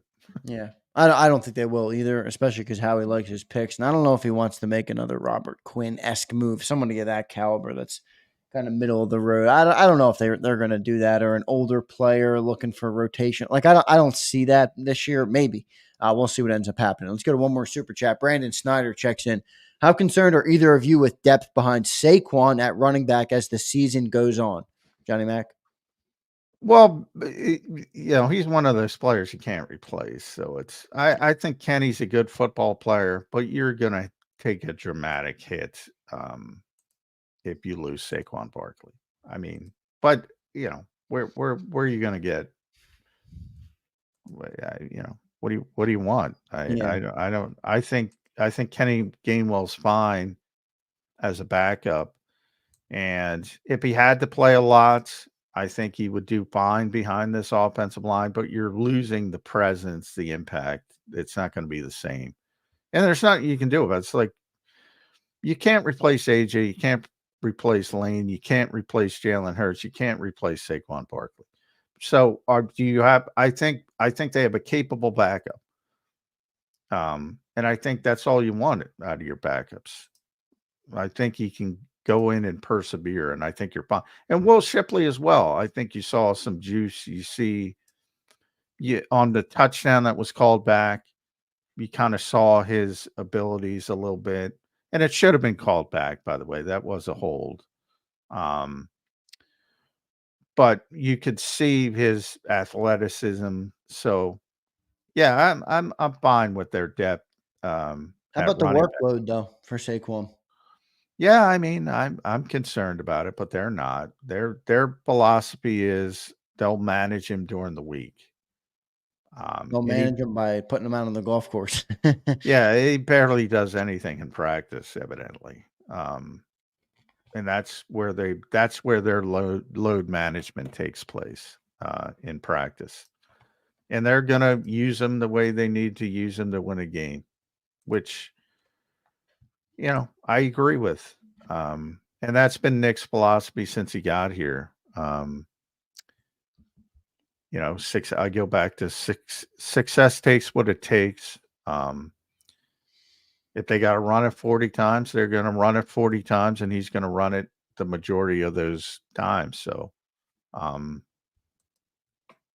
yeah, if you're a running back and you keep getting touches, we know the history. That's why the position is devalued. I think a lot of people think it's devalued because of other reasons. It's devalued because of the shelf life and the injuries. Right. From the financial perspective. Yeah, I mean, I also think there's a limited number of real difference makers at the position. I mean, there's some of them, but there's not 10 of them. There's 4 or 5, maybe, and they're all under contract now. Yeah, I mean, and that's the thing. You'll see, like San Francisco, whether it's Jordan Mason or I don't know, the rookie they threw in this week, they all seem to have somewhat success. Well, they're good. They have a good running scheme. They have for years the Shanahan stuff. And I think you would see the same thing if Kenny Gainwell was forced to play. I think you would see improvement from him simply because the offensive line is so good. But it's not going to be Saquon Barkley. And you're not going to get a backup. Can you just, Derrick Henry got a smaller contract than DeAndre Swift did this year. Well, that's absurd. Well, yeah, but you're essentially, I agree with you, but how many Derrick's, I think 30, or if he's not 30, he's about to turn 30. How many touches has he had over his career? I mean, it's absurd. He has a lot, but man, I bet you teams are looking back in hindsight like, fuck, man, would have given him that. Well, He got 8 year. He got $8 million a year with $9 million guaranteed. I think Swift got like 15 million guaranteed. It's a bet in that you're saying, yeah, he's 30. So you're saying, obviously that's a dirty word for running backs.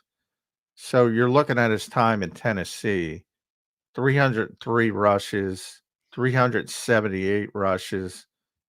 Then he missed 8 games. In the 8 games he played, he had 219, 349, 2,175 total, plus 163 more catching it. You're betting on the wheels are going to fall off, and they haven't. So, Baltimore looks really good. And yeah, everybody would like that, but you're sort of betting on, all right, history says this about running backs. And again, Derrick Henry's, maybe people should look at the individual a little bit more because he spends $750,000 on his body every year. Literally. And he looks like what he looks like, and he's a little bit different than everybody else. So maybe his shelf life is a little bit longer, but it's coming for him. He's not, it gets everybody eventually. Yeah, I always bring up Adrian because I covered him, Adrian Peterson. Same thing. It came, lasted a lot longer than most because he was a physical freak, but it's coming, and people are betting on it was coming. That's well, they were wrong this year. We'll see. I mean, that dude's a freaking beast, man. I would take that guy on my team. If I was an owner, I'd sign you, Derrick Henry. You're a freaking monster. Let's go to a couple more super chats. We'll get to Terry, and we'll get the Dank Bird Gang coming up. Terry checks in. Terry, appreciate it, man. $20. That's huge. Appreciate your support of the channel. Terry says, my grandpa just passed away. Condolences to you, Terry. Very sorry to hear that, my man. I still miss my grandmother. I only had one grandparent as a grown up, but still miss her to this day. She passed 9 years ago. My grandpa just passed away Tuesday, but on the brighter side, my high school is undefeated for the first time since 1925. High school football starts Saturday. That's going to be fun. Home playoff game, 9-0 versus a 5-4 team. That's pretty dope, John. Are you in the 5-4 team getting in the playoff? That's what I want to know. Well, I like the 9-0 team. Yeah. Well, his team's 9-0. Terry, your team might have a chance, man. Are they gonna? Your team's gonna boat race them at 9-0. They might boat race them. Chance to win the state. I like high school football. I have a feeling I'm going to be one of those older guys in the future that shows up for like the high school games on Friday nights and watches the Friday night lights for St. Joe's Prep. I'll be watching St. Joe's Prep in the future. Good stuff, Terry. Appreciate it, man. Condolences on your grandfather, by the way. Dank Bird Gang checks in, John, and he's our resident WWE fan who's waiting for our podcast to drop on the WWE. You watching the WWE PLE this weekend, Johnny Mac? I mean, PLA? I don't know if I'll do that. Is premium live events. Okay. It used to be pay-per-view, but they changed business philosophy. So now they sold all the pay-per-views to Peacock. So Peacock gets all the pay-per-views. And now they call them premium live events because you don't have to pay. You just have to pay for Peacock. But yeah, I'll watch it. I don't know if I'll watch it live. It's in Saudi Arabia, so it's like 1:00 or something like that. But the Saudi money's coming in everywhere, John. Oh my God, dude. They pay $55 million for one WWE pay-per-view. Holy shit. PLA. Every time they go there twice a year. $55 million a shot. Yeah. So they want to host a live Birds 360. Hey, you should look into it, man. A lot of people have moral equivalency issues. If you give me $55 million, I'll do a show. Yeah, what the hell? If our government doesn't have issues with moral equivalency, I'm not going to fucking sit here and not take money. Are you kidding me? What am I? Well, that's a lot. A lot of the whatever you want to call them, virtue signal people criticize that. In essence, they don't like WWE because of Vince McMahon, which is understandable. terrible human being, but he doesn't run the company anymore. But Well, he was a good businessman in his a day. very good business, Yeah. but not the best person. But No, not the best person. yeah, I mean, if the U.S. government says you can do business with a country, I mean, yeah, you're allowed to do business with that country. I mean, period. End of sentence. That's the government's ability, not you know, yeah, not the WWE's. I mean, if you're looking for your moral compass to be world wrestling entertainment, you better look in the mirror. No doubt about it. Johnny Mac, a lot of injuries coming in. We'll go into this game now. Dank, appreciate your super chat. Terry, appreciate your super chat. And big shout out again to Philly Don for becoming a member. Brandon and Brian, thank you as well for the super chat. We appreciate that. John, a lot of injuries on both sides of the ball, or both teams in this game coming up this weekend. Eagles are a little bit more healthy, but they're still missing some key guys. Dallas Goedert's out. They were nursing Jalen Carter yesterday. You mentioned that in the show. You don't expect him to miss the game, do you? No, I think he'll be out there. They were nursing him last week as well. I think he'll be out. Today, I'll be down at practice at 2:30ish, whatever it is. I expect him to be back out there. If he's not, I'll have more concern. Same thing with Landon. Yeah, Landon was out. But I think they're just managing them to get them to the game. The two I'm concerned about are Dallas and Darius Slay. But as I said, if Slay is out, this is probably the best week for it because a bunch of Jacksonville receivers are going to be out. So, and people want to see Isaiah Rodgers play anyway. So there you go. A lot of people do. Isaiah getting a lot of hype. Has since they got him. We'll see what ends up happening with him there. And then on the Jaguars front, they're missing some guys yesterday. A couple guys didn't practice for them yesterday. Ezra Cleveland, their guard, wide receiver Christian Kirk.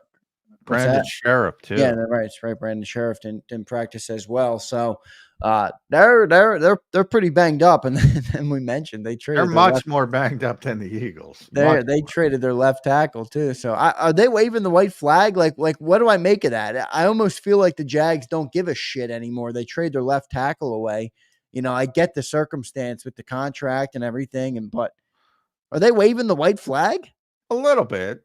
I mean, they had, there was some conflated, they benched him type thing with Cam Robinson, but, he had a concussion. He was in the concussion protocol. Then I think it was more of they were trying to trade him. So, Doug's trying to look at the younger kid. It's a second round pick, Walker Little, I believe. So he's got some talent, but, Cam Robinson started, I don't know, 90-something games for them. Really decent left tackle. Not great, but solid.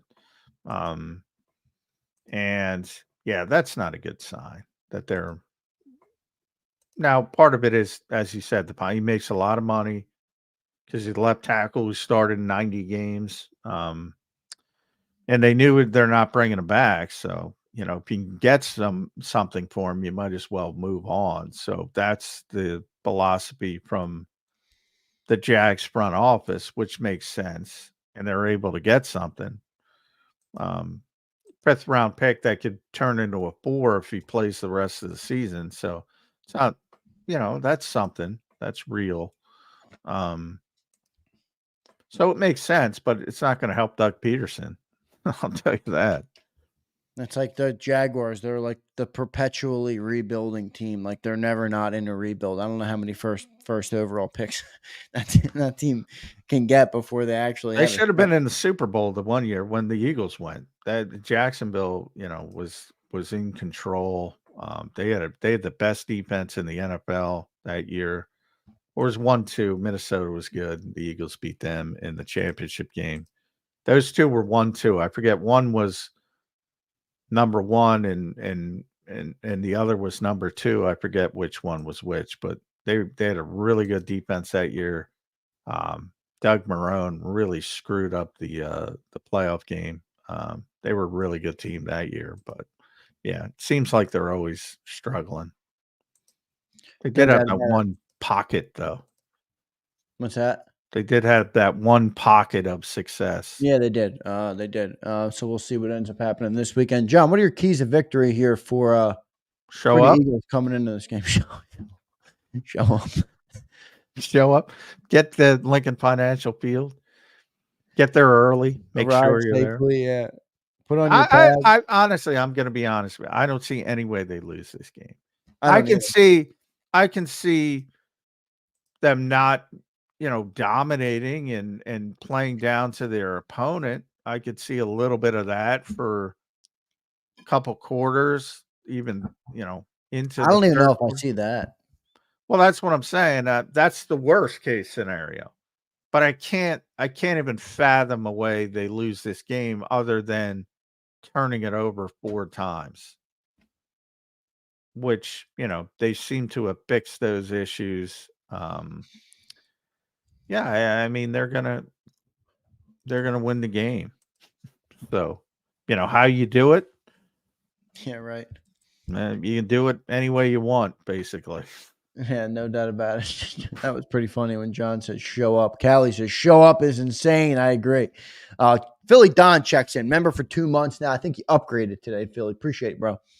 He says, what are the chances Howie trades Slay for a mid-round pick and makes Rodgers the starter? Gotta be low, right, John? 0%. Yeah. I mean, I don't see that. Can I go less than 0? Yeah, you can. It's not a real number, but negative 10%. No, no. The Eagles value Slay a lot more than many of the fan base does.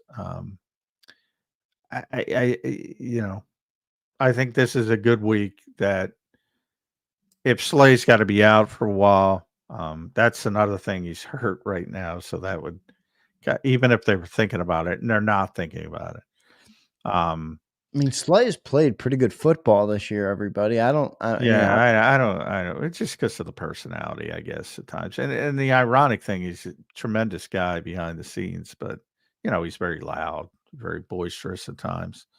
I think that rubs some people the wrong way. It does. I mean, it does. Yeah. I mean, I don't think I think if you got to see Isaiah over a longer period, you wouldn't be as happy as you think you're going to be. There's some size issues there. It's not going to show up this week because by the way, if Christian Kirk was healthy and Brian Thomas were healthy, I'd be worried this week if Slay's not going to play. But they're not. They're not going to. And if they do play, well, Christian Kirk's out. He's not going to play. But he's out for the year, right? Yeah, close to it. Yeah, it broke his collarbone. So yeah, I don't see. I can't imagine they're bringing him back at 2-6. Even yeah, or later in the year at 4 and 12 for the last game. So, if Brian Thomas can play, he's not going to be 100%. If Gabe Davis can play, he's not going to be 100%. But if they had all 3 of those guys and you didn't have Slay, I'd say, well, you got to be careful. You got to do more than show up. Yeah, I don't understand why people want to get Slay out of here. I don't get it. Slayberry. Yeah. Oh man, Twiz, that's a good one there. That's a good one there, Twiz. Slayberry. Well, I don't get the hatred of James either. James is good here, but he fell off last year. Well, he did, but I mean, I mean, as an Eagles fan, that you have a certain level of, hey, thanks, James, for. But I guess he had the holding in the Super Bowl as well. Yeah, and everybody's not happy about that for sure. Yeah, so I don't, I don't know. I mean, do people watch other teams' corners? It ain't easy to play cornerback in the it's NFL. Not. You know who's struggling right now is Sauce Gardner. Well, yeah, he's pretty good too. I know, but I'm saying just because you're great too doesn't mean you're. Everybody gets beat. That's the point. He's having some real struggles right now. He's not in rhythm at all. In New York, Fly Park says, "Is Evan Ingram playing? He should be playing, right, John?" As far as I know, if he's not out there, who the hell is Trevor Lawrence throwing the ball to? I was looking at the injury reports. Yeah, I don't. But but he wasn't on it. So I assume he's healthy and ready to go.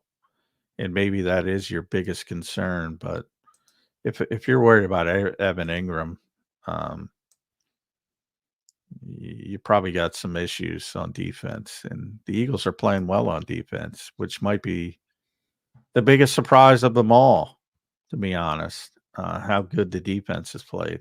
Speaking of cornerbacks, how good Cooper DeJean has played. Yeah.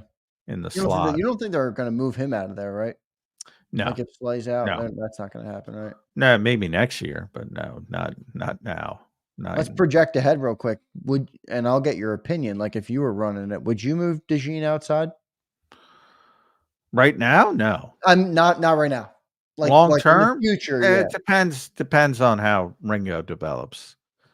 But if Ringo doesn't develop, yeah, I'd move him outside.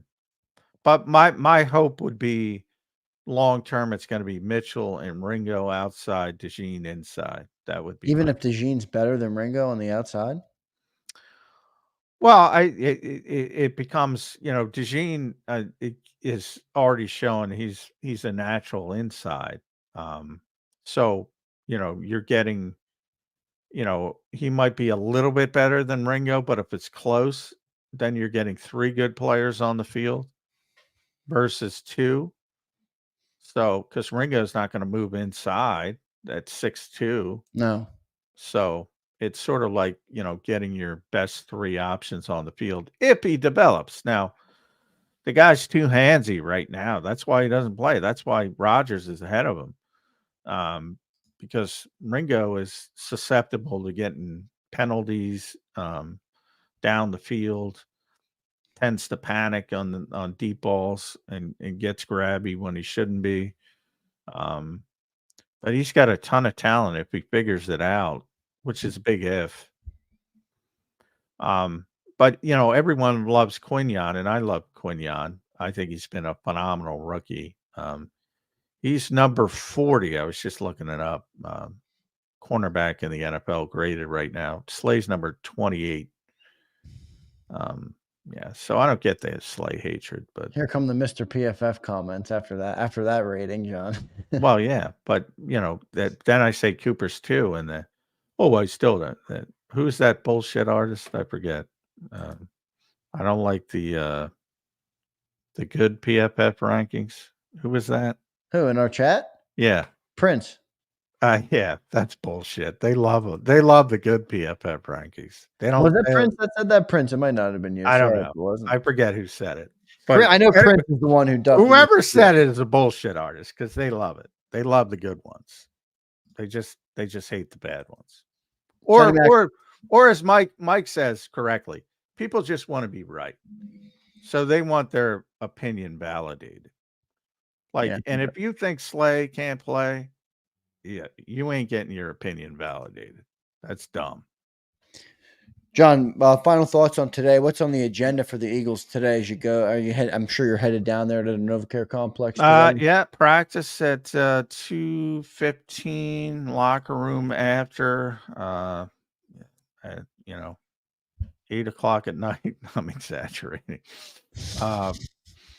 4:45. Like, what time did you get home last time? I'm watching that. I was still producing, so I didn't watch it till after. But I'm like, shit. Johnny Mac's probably not getting home till 7, 8 o'clock at night. Oh yeah, I didn't get home till about 7. And specifically, I got home to watch the World Series, which didn't work out for me. But I probably would have been there later, to be honest. Well, it was a fun first 4 innings or whatever it was. Yeah. So it's a pain in the ass, but it is what it is. Yep. Good stuff today, Johnny Mac. Final touches on the show today. Final thoughts on this game as we prep for a few days out now here from the Week 9 matchup.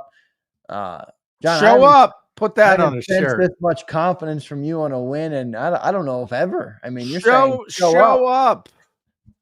Show up.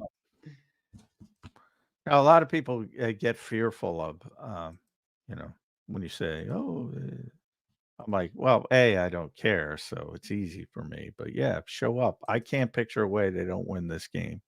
I cannot picture a way they don't win this game. I can't either. I'm with you on it for sure. I don't see it at all with Doug. I actually think we could get Doug fired again. No, I don't think Doug's getting fired, but he's getting fired after the season, unfortunately. I don't get it. They would have fired him, coming back from England, but it doesn't do any good to fire coaches in season.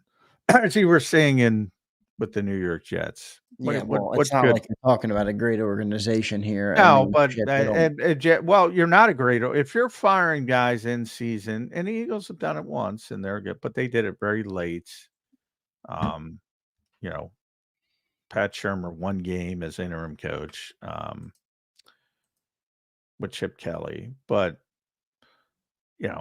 if you're doing it in season, mid season, at your bye week, early bye week, you're just terrible organization. Yeah. There's nothing you're going to gain. A little bit later, at least you can make the argument, well, I can get a head start on the hiring process, the hiring cycle, and line up your candidates a little bit. Because that's another thing about the NFL. Everybody hires the same 5 guys. Every 5 guys are declared the hot candidates, and everybody wants to interview. And there's some guys who go off the radar, and those are usually the smart teams, like the Eagles with Andy Reid and yada, yada, yada. But, firing your coach in season does nothing. Does nothing. Never works. You might get a short-term, in the best case scenario, a short-term bump early, and then it tends to wither away. Again, it's the same thing with the players. Kind of when we talk about the trade deadline, it's not a plug and play league. Same thing applies to coaches. You don't just plug one in and plug one out. You're working all this bullshit, and people roll their eyes, and it's true about habits and physicality, but that's how they run the buildings. And you can't just go in and say, all right, we set up this whole culture, let's tear it down and put in this new guy, and it's going to work brilliantly. It takes years to develop.